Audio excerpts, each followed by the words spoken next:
Hello and welcome to Focus on Business. I'm your host, Lea Strickland. On today's program, we are talking about business registration and raising funds and all the legalities with the Secretary of State of North Carolina, Elaine Marshall, and also with John Marin from her office, who is the Director of Investor Protection and Education Services Programs. John's been on the show before, but Elaine is our first time guest here, and we're so grateful to have Elaine taking her time out to speak with us. So let me tell you a little bit about Elaine. She is a innovator, a pioneer. In 1996, Elaine became the first woman ever elected to a statewide office in the executive branch of North Carolina. She was a member of the North Carolina State Senate before taking statewide office, and she holds a Bachelor of Science in Home Economics from the University of Maryland, a law degree from Campbell University. She also holds honorary doctorate degrees from Campbell University, Lees McRae College, Meredith College, and the Republic of Moldova Testamentano State University of Medicine. I hope I pronounced that correctly. Her work experience ranges from teaching home economics in the public school and community college systems to co-ownership of a book and gift store, to establishing an interior decorating business and in the private practice of law. She's been active in many groups civic groups around the area of child welfare, women's issues, and agriculture and small town economic development. And she's won numerous awards from the North Carolina Bar Association, 2020 Chief Justice I. Beverly Lake Jr. Public Service Award, the 2019 Brand Protection Hero Award from the Center for Anti-Counterfeiting and Product Protection. And she was 2018 Person of the Year for the Women's Business Center here in North Carolina, and also a 2018 inductee to the North Carolina Women Business Owners Hall of Fame. Elaine has a very broad experience and depth of understanding of business, and she has put that to work for us here in North Carolina as the Secretary of State. Now, John Marin is, as I said, the Director of Investor Protection and Education Services Program, and John has been on the program before, sharing his experience with crowdfunding and securities rules and regulations and what investors need to know and what businesses need to understand about seeking investors. And so we are so grateful to have them both on the show today. So Elaine, can you answer for us that question? Where do we start? Who needs to contact you? When do they need to contact you? And what do they need to do? Well, thank you, number one, Lee, for having us to do this. The Secretary of State is just vital in the economic development of the state. We are all about business formation. We're about formation of capital.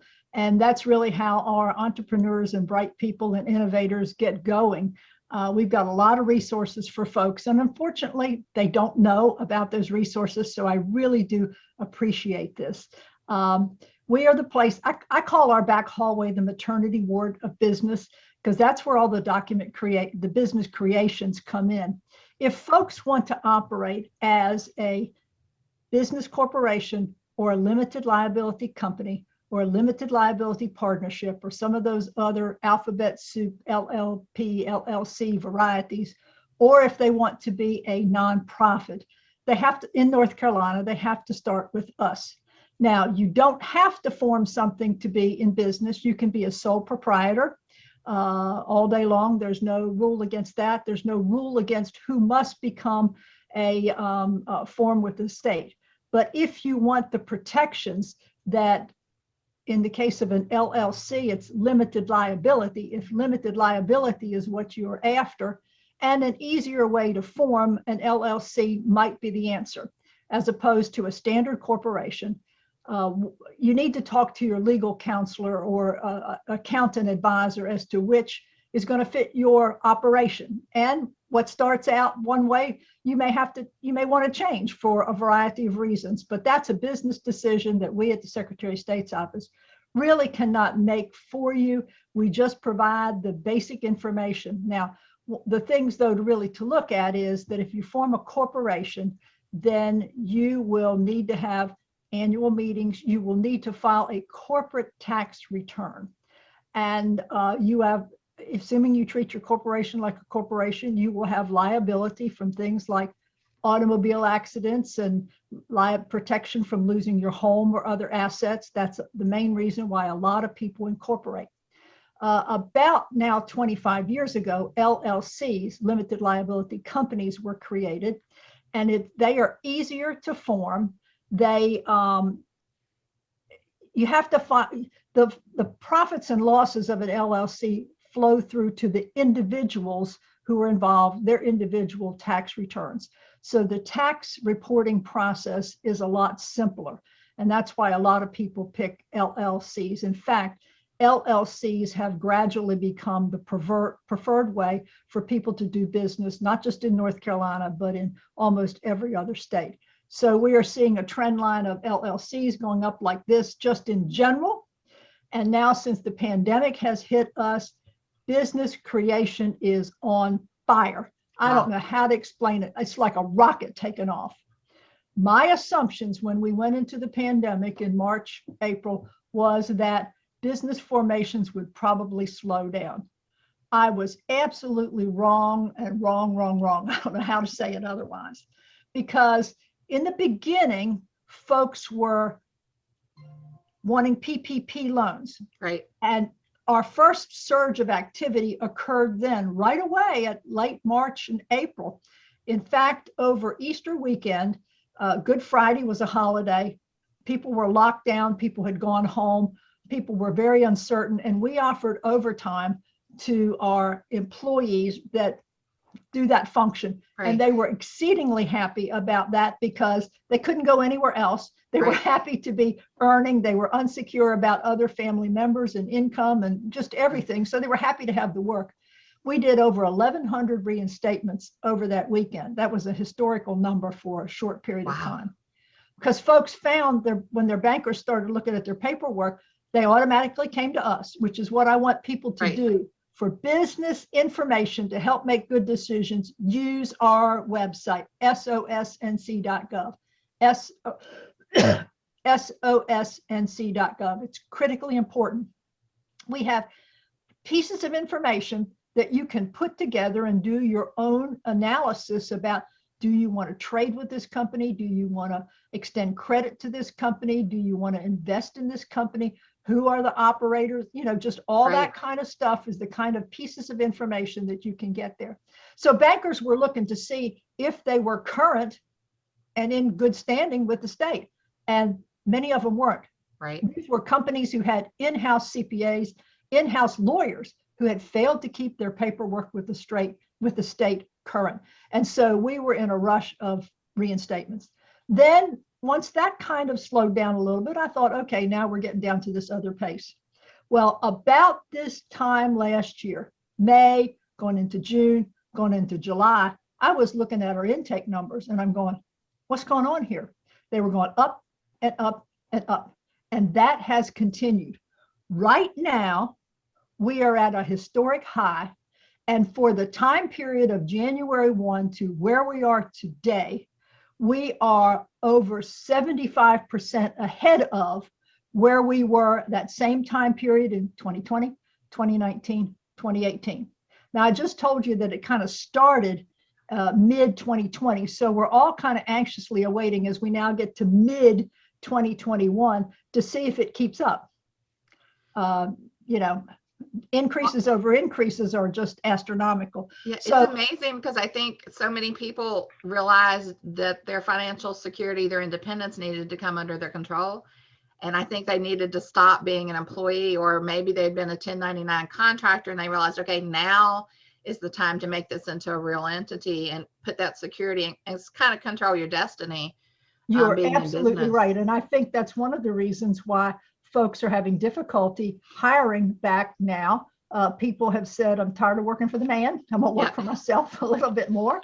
I think also we found that women being very resourceful, very smart, women who were in the corporate setting came home, tried to work, didn't have daycare, and that, you know, they were wanted to come back to work, but still didn't have daycare that was affordable and available for them. Even for those that could afford, it wasn't available. And so the family requirements and the desire to work just weren't mashing up. So they decided, well, I've got this hobby over here, or what I'm doing as a corporate employee, I can do on my own for myself, and then I'll be in charge of my hours and my contracts and all that kind of thing. So we're seeing that women in particular are forming larger numbers of entities than ever before. That's true across the country. Now, what did we do with all this work? Fortunately, we were able to get some rescue fund money because turnaround time for businesses is very important. And I like for us to be, my goal would be 2 to 3 days, but the General Assembly is never going to staff us to that level. So, up to a week is acceptable to most people. And of course, if you need expedited, there are processes to move to the head of line, to butt ahead of everybody else. You pay a little fee, not very large, and you can get that expedited in 24 hours if you truly need that. But we created Online Wizard. What that has done is it doesn't allow you, if you are filing online, to make a mistake that would cause your paperwork to be rejected. Right. You'd kind of be amazed. Every document has to be looked at to see that it's in compliance with North Carolina law when it first comes into us, because we want the entity to be legally sufficient under the law when we start. Right. And we would see paperwork coming in saying, organized under the laws of Delaware. Well, shoot, this isn't Delaware. Right. Those were ministerial errors, but they caused the paperwork to be rejected. Right. So these don't allow you to put any other state other than North Carolina in. So that saved a certain percentage of our problems. There are certain things that are required and people would omit them. This wizard will not let you go forward without filling out all the paperwork. So that is one way that we have gotten through the surge. Plus, we've had additional funds for Rescue Act to pay our employees additional hours, overtime work currently. We are with annual reports. We only have 7 in the queue that for some reason are not ready to be filed. That's an astronomical low. And in corporations, as of this morning, we are only about 4 days in turnaround, but that's due to we've got a lot of people working a lot of overtime.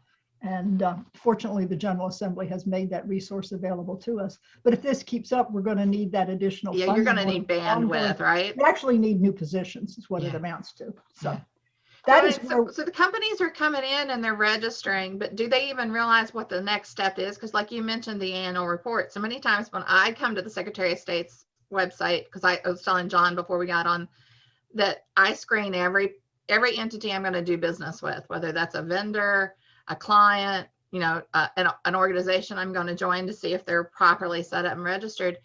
So what happens? We register our corporations, our LLCs, and then what's the reporting after that? The annual report? Is there anything else? Those kind of things. You are doing best practices that we recommend when you check every time. And that's why our website is used so often. People that are writing insurance policies or motor vehicles, they check to see if this entity is alive and well before they issue an insurance policy. An insurance company is not going to take that risk. The annual reporting requirement is for LLCs and the alphabet stuff and the corporations. Nonprofits have never had an annual reporting requirement in this state except for a very brief time. I think it was 1991 when the annual report requirement began, but a lot of churches thought that it was too intrusive and did a lot of objection on the basis of separation of church and state. And so it got revoked shortly after it became effective. So there never has been an annual report. What that has led to is a database that has a lot of information that is not current. That is the purpose of the annual report, to keep the databases current. How to contact the corporation, who are the primary officers, where are they physically located? Because if something happens and a corporation, in the normal course of things, I'm not talking about pandemic, if a corporation gets sued, the service of process, the commencement that begins the lawsuit, has to be put officially in the hands of the corporation or LLC. That is done through the registered agent. There are companies that serve as registered agents in North Carolina and all around the country. There are lawyers that serve. One of the issues that becomes a problem is that the people who start the entity will just name their secretary or Right. administrative person as this registered agent. And then life goes on and that person moves to another company, or they retire, or their spouse moves, just whatever, they're no longer. And then therefore, there is no accurate, active registered agent on file that can be served. So we at the Secretary of State's office become the default service. And that is not what any company should want, because once service has been accomplished by the sheriff or by certified mail, the time clock for filing a response to that lawsuit begins to run. And it's only 30 days if you don't get an extension. So bad things can happen if you are sued and don't respond. So please, every corporation out there should check their annual reports, keep them evergreen. And if a number of years pass and annual reports haven't been filed, then by law, we start down the pathway to dissolve that corporation or LLC. And then you're in a bigger perilous situation than you were in the first place. So once you start once the dissolution process goes on, you can't legally transfer land. You can't legally do this, that, and the other. The other reason that corporations get into sort of trouble is failure to comply with the North Carolina Department of Revenue. And if they don't pay the appropriate taxes and franchise fee and what have you, the Department of Revenue will tell us to administratively suspend this corporation. That means that if they're administratively suspended, we can't do anything. Even if you send us a current annual report that we desperately want, if the revenue suspension is in place, we cannot accept it. We cannot let it appear that this company is in good standing. So I would advise folks to, communicate with the Department of Revenue, if it's an error, proceed with that, protest whatever it is, or get on a payment plan so that you can be back reinstated. And you may think, well, nothing's going to happen. But if you need renewal on tags on a vehicle that is revenue suspended, you're going to be breaking the law if you continue to drive without having a valid tag. One of the other things I think people don't realize is, like you mentioned, somebody filed something as they were putting their paper and they were incorporating in Delaware, but a lot of businesses do incorporate in another state, come here to do business, do their headquarters. Don't they also have to register with you as a foreign corporation? That is correct. A company that is formed in any other state in the union, if they do business in this state of a certain level, are compelled to domesticate here. That gives them a process agent, a service of process agent here in the state. That gives our Department of Revenue notice that they are here and they must file appropriately with them. Periodically, we we read the newspapers like everybody else, and we find out that a company has a plant somewhere, and then we look online and they're not, with us. Right. So we write them letters and we tell them what the law is and what they must do. Another interesting thing is that we will get annual reports that are filed by these commercial agents or even the company itself directly, and they're not really domesticated here. So we'll get an annual report. They think they're domesticated here, but then again, we contact them and advise them that they're not and tell them how to fix it out. I mean, we are all about trying to get folks in compliance with the law. Our job is not to bust anybody. Right. I mean, the administrative penalties that we can do for a corporation are basically in the process of taking them out of business. And that's not what we really want. We want to just politely, nicely remind them that these reports need to be filed. Now, we've got a couple things that will help these corporations and LLCs. They can sign up to follow themselves, is what it amounts to. We offer a subscription service, which is a free subscription. And if anything is filed in their case file, in essence, with us, we send out an email. It's kind of like your credit card company or your bank that will send out, a change was made. Did you make this change? If you did, then ignore this. If you didn't, contact us. Great. And that's exactly what this subscription service is like. And we encourage people to register for themselves. And if you're a professional in this area, if you're an attorney, if you're a CPA, if you're an accountant and have several clients, you can follow as many as you want and get copies of the notices where we send out that some change of organization has happened. Because business identity fraud, it's keeping current, but business identity fraud is a growing issue in this state and other states. It's where people want to pretend that they're a part of some big company. We had a construction company in Johnson County that is well known, and they had somebody that was running up credit at the Lowe's business. The company had a line of credit that their people could come in and get up to like $20,000 worth of materials without any questions being asked.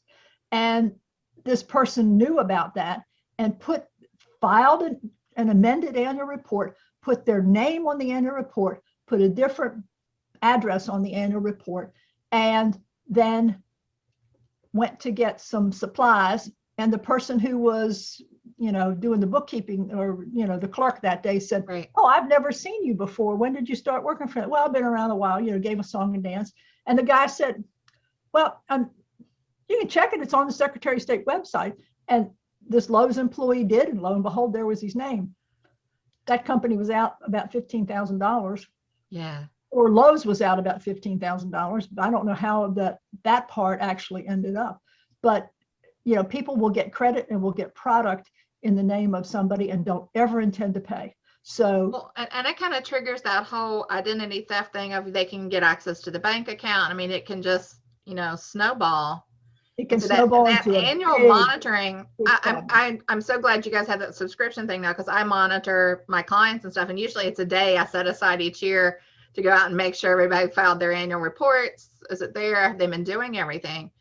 And so that's really a great best practice that you guys are setting up for us, that we can go out there as attorneys, as business consultants, advisors, monitoring our companies and our client companies to say, hey, you need to check this out. Because I have screened companies before and found that they were administratively dissolved like 10 years ago, right? Wow. And they've been operating, filing tax returns. Their CPA was filing as a corporation. And I was like, oh, wait a minute, wrong tax return, because you aren't a corporation. You're a partnership at this point because you failed to keep the corporation here. And so, cleaning up that, I mean, it touches one thing after another. Their government contracts, how that happened, but they still were contracting under that name with the federal government, and just everything was invalid from the time it was administratively dissolved. And I don't think companies realize how important that is.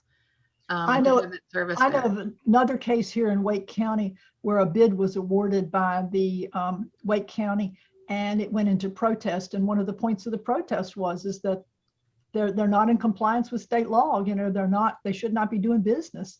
And it gets down to patents, it gets down to retirement accounts. It gets down to every aspect of your business if that foundational legal entity is not maintained and in place. I would tell people, if you think it's a nuisance to keep up with the paperwork, it ain't nothing compared with the trouble that you're going to have later on down the line if you don't attend to it. And the expense. John, you were going to add? Well, I was just going to say, the Secretary has sort of done a good job of explaining all this stuff, but what she hasn't touted her own horn is the fact that our website is so user-friendly in that it has a whole page called Launching a North Carolina Business, and it has the pathway of people, what do I do? What's the first step? And it walks you through, what kind of entity do you want to be? Who else do you need to contact? What other agencies outside of the Secretary of State's office? And then once you have created your entity, then there's a sort of a checklist and information about how to maintain your registration. And all this is right there on the website. We also have all kinds of great tutorials, video tutorials, links We're in to the YouTube business. page. I mean, she's a rock star on the YouTube channel. Well, and that's so important. And so I think also something that you guys have on the website that people frequently overlook is reserving the business name in advance. That's correct. And putting it there instead of, and lately I've been talking to businesses coming in referred by their attorneys to me, and they said, well, we reserved the name. And then I went out and looked. It's like, no, you actually set up the entity last year, right? It wasn't there's a difference between reserving the name, which is what the attorney advised, and actually creating the entity. And so, there's that cleanup of an understanding. So going through those videos and you guys explain the different concepts and the different services and different things to think about, it's really important for people to take the time to watch those videos, to understand it, to get the legal definitions here in North Carolina or whatever state they're in, and going to their Secretary of State and understanding that, yes, you may set up in another state, decide to move your headquarters here. It doesn't mean you have to reincorporate here, but you do have to communicate with you guys and file the appropriate paperwork and stay current going forward. And part of that staying current and understanding the rules is actually something that John's been on before talking about. And Elaine, I want to get you in the conversation, is that you set up the company and then you decide you need to raise funds. And as I tell everybody, from the moment you set up that company, anytime you start raising funds after forming it, it's regulated. The state needs to know you're getting ready to raise funds. Depending on what you're doing and the parameters, it may need to be outside the state and federal. And so that securities registration, that next step in that process, let's talk about that. And what's the expectation? You've set up your corporation, your LLC. Now you want to bring in investors, other members. What happens? What's that process? What do they need to know? Well, if you are raising money in an investment activity and you're offering it to more than just a handful of family or relatives, you have to register with the state. Not just North Carolina, every state that you are operating in has similar laws. They're called blue sky laws. That registration is with us. I am the Chief Securities Administrator for North Carolina. So if we have records on companies, everything up to if it's a publicly traded company, then that's the SEC. But anything less than a publicly traded company, if they're raising money, they have to be registered with us. The reason for that is this is an area of potential scams. That's pretty obvious. When someone registers with us, a couple things happen. We review their business plan. The idea is to find out if there's a there. We are trying to tease out anything that's a scam from the beginning. We've seen everything from ant farms to, just all kinds of new innovative ideas. And while some of them are not something you can hold in your hand yet, we look for people involved in it who maybe are innovators, who have had a track record or hold a patent in this subject matter area and now want to make that into a commercial product.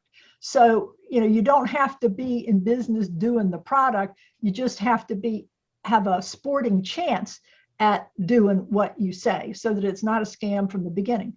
We also can disallow people who will be selling this. If there is, your salespeople will have to be registered. If there is an individual who has a bad record in another state, who's had their license revoked in another state, we are going to preclude them from being a part of your operation. Now, that gets me into another aspect of protecting, and this is where John's expertise really comes in. If people would, before making an investment, if they would check before they write one, they could save themselves a lot of funds, a lot of heartache and anguish, because they can call us and say, is this product registered? And if it's not, take your money and run. Is this person registered? If they are not, keep your money in your bank account. I can give you example after example of cases that we've taken to court and gotten convictions that if somebody would have called us, one individual lost over $5 million. If they called us, they'd have found out that this person that was hustling them had pled guilty in Arizona, was needing restitution of something about $4.8 million, and that $5 million was a tiny Yep. sum. And he was out waiting until actual sentencing, and he was going to cooperate and testify against some other people. That's why there was a prolonged period there. If we had school teachers in the Durham, Guilford County areas, a person came and got into the school system to talk to soon to retire teachers, and cloaked that person with some credibility, which is the part that if the school system would have called us and found that, called and said, is Walter Reinhardt allowed to sell this? We've told them that no, he applied for a license here in North Carolina. We denied it. The reason we denied it was because he was involved in a scam or an incident in Virginia, and he did not go to jail only because he testified against somebody else. So, we did our best to keep him out of the market here in North Carolina, but we need the citizens' help. People need to call and find out, are these people registered? That ain't going to prevent every crime out there, but it sure will go a heck of a long way to keeping investors' money where it needs to be, under their control, before they make an unwise investment. So John, you want to add something to that? Check before you write one. Call us.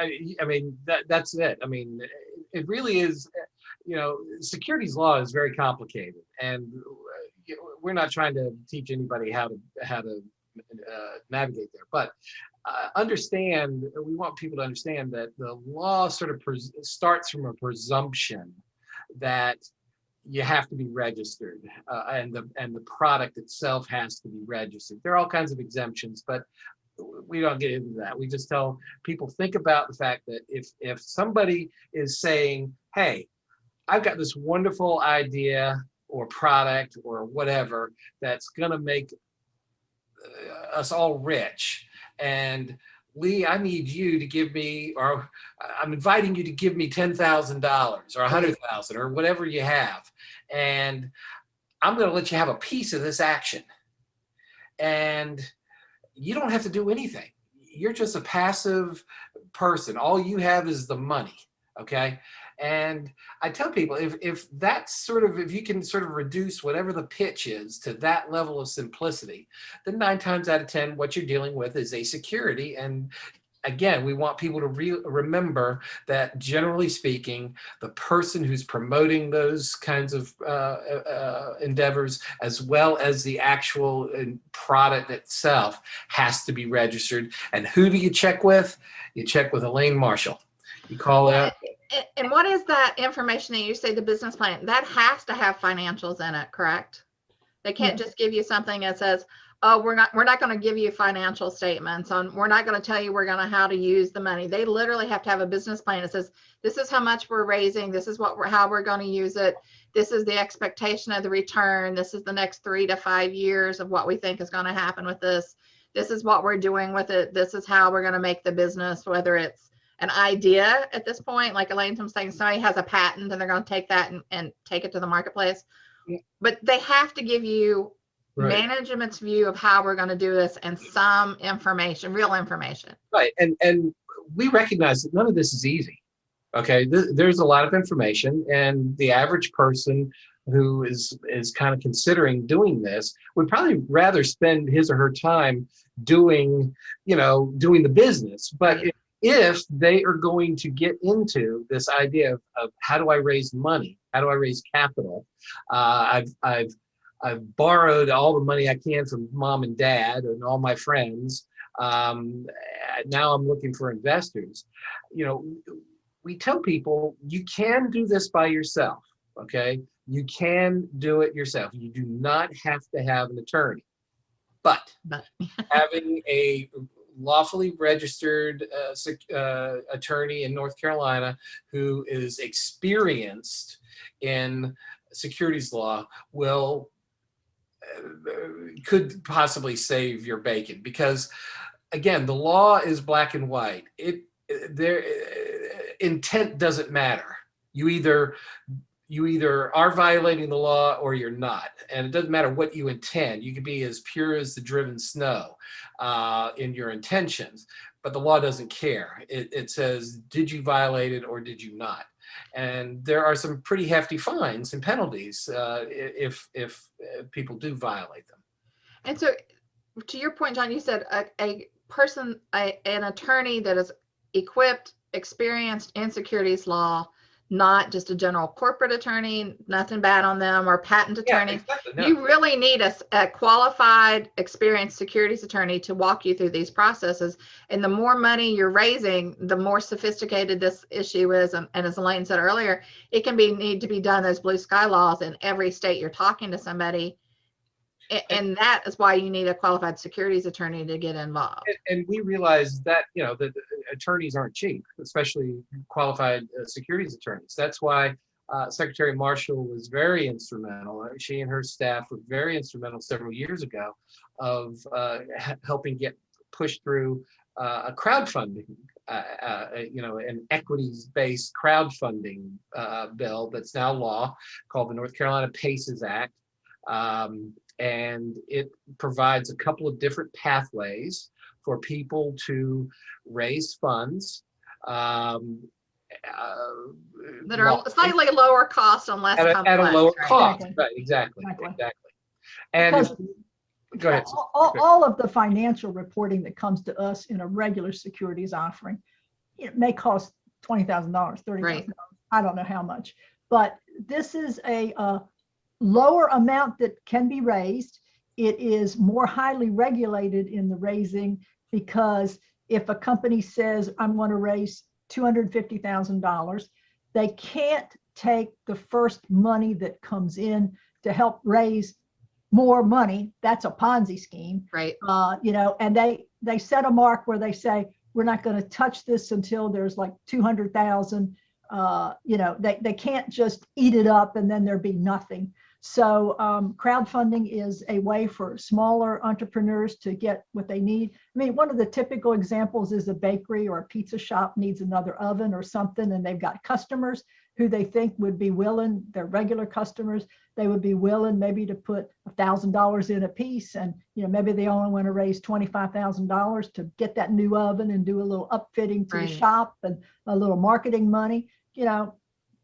That's a possibility. Now, we don't, one of the drawbacks on this is that some business owners don't want to see their shareholders every day of the week who might have opinions about how to run the business, and feel free to express them because they're a shareholder.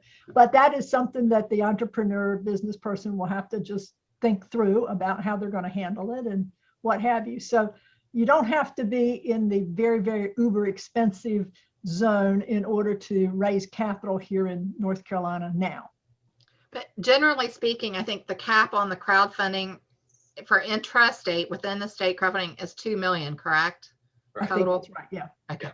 Up to so when you're already going up in a 12-month period. In a 12-month period. Okay. So when you're already planning, say a company comes in, they move here from, I don't know, Delaware, New York, Texas, wherever. And they decide, well, once they get here, they need more money to, expand their operations. And they decide they're going to raise $5 million. So we already know crowdfunding is not an option for them. We know they're going to have to put together essentially. It could be one of the tools. I mean, you can do multiple raises, different types of raises. But yes, I mean, one crowdfunding offering can only be up to $2 million, again, in a 12-month period. But it could be one of the things. But you have to be careful not to commingle the funds and stuff. You have to. It becomes complicated, but there is a pathway. So regardless if they were going to do the local offering of like less than 250,000 or 2 million in the 2-year period, they have to be aware of things like who can invest, right? So in the crowdfunding, we have a little bit more freedom to have non-accredited investors participating up to certain levels. But when we start raising the 5, the 10, the $50 million, we're really having to have a robust document that's submitted to your office, Elaine and John, for you to include those financials, to say who is here, what's the instrument, how many different types of securities, stock, is it preferred? Is this round A, round B? Are there multiple levels? All of those kind of things have to be spelled out. And you guys are reviewing those and coming back and saying, okay, the information's here, go forward and do this. What if once they've registered with you guys in any other state and that kind of thing, what do they have to do as they're raising those funds and getting the money in? Do they have to put it in an escrow account? Are they doing it? And when can they touch the money? How much of the money? What reporting requirements are there when the year changes, like an annual report? What all is that requirement in there? But before we get into that, let me say what our mission is in reviewing these. Our objective is to make sure that there's enough information available that a reasonable person who reads the material can make a reasonable decision about investing. Okay. It is simply like feasibility and, is it right for me? Because you need to understand the amount of time on any return, which there may never be any return, that kind of thing. Right. And people need to know that not just in North Carolina, but everywhere, securities law is anti-fraud. You must tell everything that is important for that informed investor to be informed to make that decision. You cannot omit or hide certain negative factors. They've got to be stated out there. You've got to be complete. This is the true also with your sales pitches. You got to tell that potential investor with everything that they need to know. John, can you answer about the progressions that she was talking about? Well, some of that's a little bit more technical than what I deal with. That's why I passed it to you, John. Yeah. Thank you, Madam Secretary. You're welcome. Some of this stuff is actually, the responsibility of the SEC and stuff, for some of these kinds of offerings.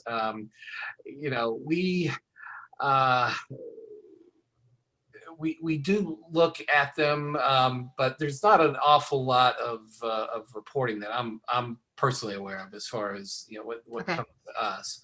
A lot of things are being done through the SEC, but again, these are we oftentimes do get kind of technical questions from people, and we have to draw a line because we are a regulator, and so we cannot provide legal advice. That's why one of the things you'll hear us say over and over and over again is, there are lots of exceptions to securities law. It's not our job to advise you how to raise the money, what is the right pathway or the strategy for your business. That's something that you have to come to through consultation with your advisors, your legal advisors, your accountants, all the people that are there to part of your team. Whether they are on your direct payroll or if they're, professionals providing the assistance. As the Secretary said, I mean, our job is to see that there is enough information there. Again, the law sort of starts from the perspective that the investor is entitled to as much information as they can. They're entitled not to be cheated. Let's put it that way. Or misled. Yes. And so, they have to provide, they have to be transparent. They have to tell it through the perspectives, what the intent of the money is, how it's going to be used, what the terms are, as far as how, what the investor might expect. They have to talk about all the risks and the possible risks to the investment. They have to, talk a little bit about competition, who else is out there doing what it is that they're doing. There's a lot of stuff. And so,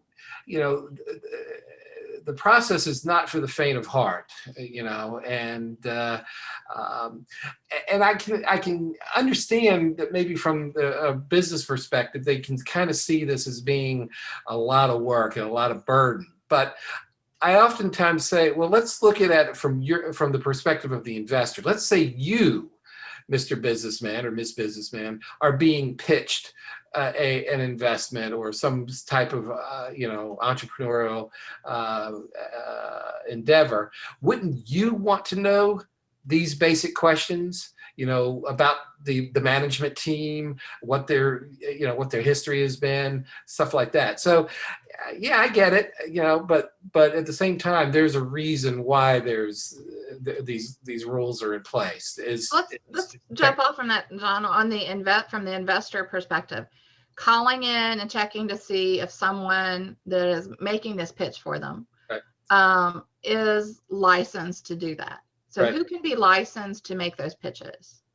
Who can be? Who can doing it for the company? It's like, is it only broker dealers? Do they have to be an employee of the company? Those kind of things. No, they don't have to be. If they're promoting an investment opportunity, and they have skin in the game, they have something to gain from it. Then whether it be direct or indirect, sometimes we have had situations where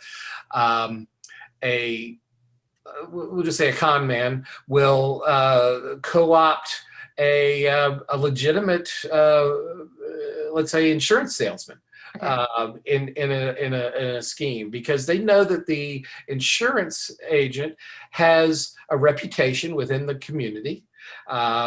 They're known, they're known people. They're members of the Rotary Club and the church and all this kind of stuff. They network. People know who they are and trust them. And the con artist will sort of say, hey, for every referral to me for my thing, I'll give you X% commissions. Right. And, the insurance salesman say, hey, that's great. Yeah, okay, I can do that. Well, they unwittingly are agents, representatives of the promoter, and they have to be registered. And many of them don't realize that. And Secretary Marshall years ago, in conjunction with then Insurance Commissioner Jim Long, we sent out a mailing to all registered insurance agents in North Carolina, but I've several thousand, tens of thousands of them, and just said, be careful. Right. You might unwittingly run afoul of the state securities laws if this happens to you. And we continue to do so. Sort of, we haven't done quite that level of outreach, but we continue to work with the insurance department. Well, I know working with different companies and they're in their fundraising, I get into the housekeeping and the due diligence and cleanup, and a lot of times when things getting them ready to go out there, and you find people that have moved from entity to entity or saying, I'm great at sales, let me introduce you to potential investors. Those people have to be licensed too, because they're making the introductions, correct? Yeah. So we encourage people to call us. It's the single best thing that somebody can do to minimize their risk of getting defrauded. Now, just because somebody is registered doesn't necessarily mean they are a good person. Right. Does the name Bernie Madoff ring any bells? Mr. Madoff. Yeah. At the time when he was popped, he was registered. He was lawfully registered, and had anybody called our office to say, hey, I'm getting ready to do business with Bernie, we'd have said, yeah, he's a registered entity. But we now know, of course, that he pulled off one of the biggest Ponzi schemes that we know of in history. So registration doesn't, in and of itself, it's just the first checkbox. It's the first checkbox. Okay. We can't say that somebody who is registered isn't a crook, but we can pretty much say if you're not registered and you're doing this, you are. Okay. So it's a way of at least it's a simple phone call. It's a 5-minute phone call to our office, and we just encourage people to call us so that we can at least, and we can walk people through. A lot of times people say, hey, can I do this myself? Can we go on your website and look people up? Yeah, you can, but here's the thing. a single person could be licensed, lawfully licensed, Right. to do insurance, could be licensed to do stockbroker, broker dealer stuff, could be a registered investment advisor. There are different standards of care or duties that each of those professionals must adhere to when dealing with a client. And the responsibility will depend on what the client is talking to that particular person about in that particular moment.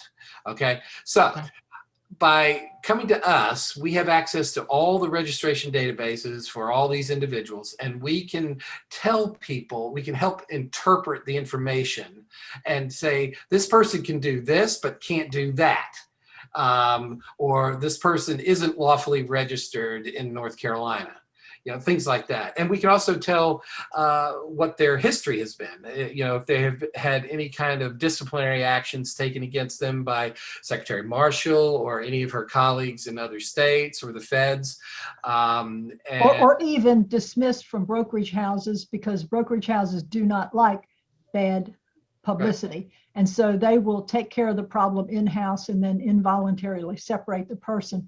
And we have that knowledge also. So on that example, Elaine and John, when someone has been, had their license revoked as a broker dealer, as a stock trader, those kind of things, and they set up a consulting firm now, and they're just going to do the introductions. They said they're just going to find people and they're not making the pitch.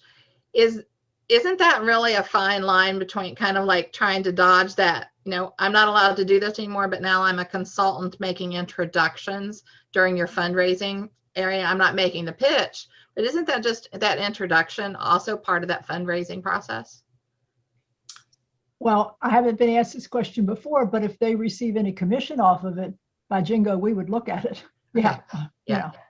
They're not doing it for the sport of it.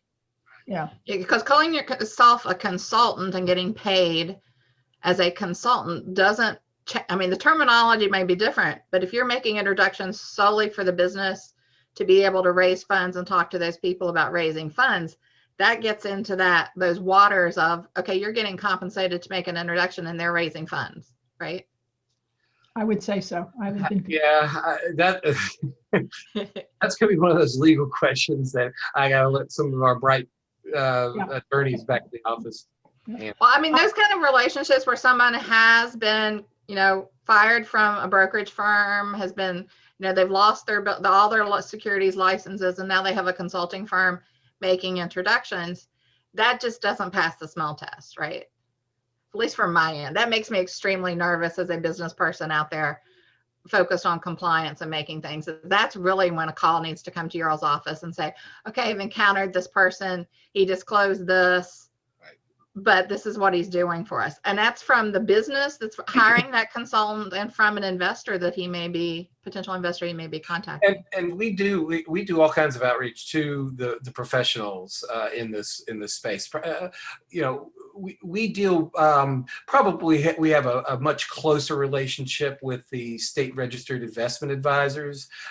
These are people who are paid to provide their investment expertise on how to maximize a client's assets. Anybody that has assets under management of less than $100 million comes under sole regulation of Secretary Marshall here in the state. All right. So we have I can't believe it. We're almost out of time. Oh, so I want to give you each a couple points to make, and sometimes so we can wrap it up. And I want to thank you in advance for being on the program today. It's been great. Sure. Secretary, well, let me say, we've mentioned several times, call us. It's on John's screen, but 800-688-4507. 800-688-4507. My point is, we're a resource. We're no good to you if you don't use us. SOSNC.gov. We didn't even get into a lot of business crimes and business fraud. You're welcome to come back and do that anytime. Okay. Well, let me say this. and this is for your benefit, Lee, as you're putting together your show. In the chat, I have dumped a bunch of information. I saw that, and thank you for doing that. Links, phone numbers, all this kind of stuff. We haven't even talked really about cybersecurity. But there's that could be a whole topic in and of itself. But I put information up there about cybersecurity, so so you can have it when you put your show together. That's fabulous. We'll include it with the video. The chat gets included there, and anything that's pressing, you guys are always welcome to just reach out, email, call me, and say we need to do a show on whatever, and I will be more than happy to devote the hours to this, because this is so important, and so many businesses get caught up in making mistakes, not doing the right thing, missing steps, going into securities and fundraising and not realizing the implications and the consequences. And so this information you guys are sharing today is just the tip of the iceberg, which it always is when I have you guys on. And it's an open door. Anytime you guys want to have a conversation about any topic, it's so valuable to have your all's time and your experience involved. And real quick, any one thing you want to leave the listeners with and the viewers with on what to be looking for and what to be thinking about for their businesses and the relationship with you guys? Call for help. In the business arena, we've got customer service people that can help you. They can't provide legal advice, but if it's a matter of something about the technology, they can help you with that. If it's something about some past record, they can help you with that. Please don't be afraid to call. We try to, email is actually better, but some people want that human touch, and that is still available.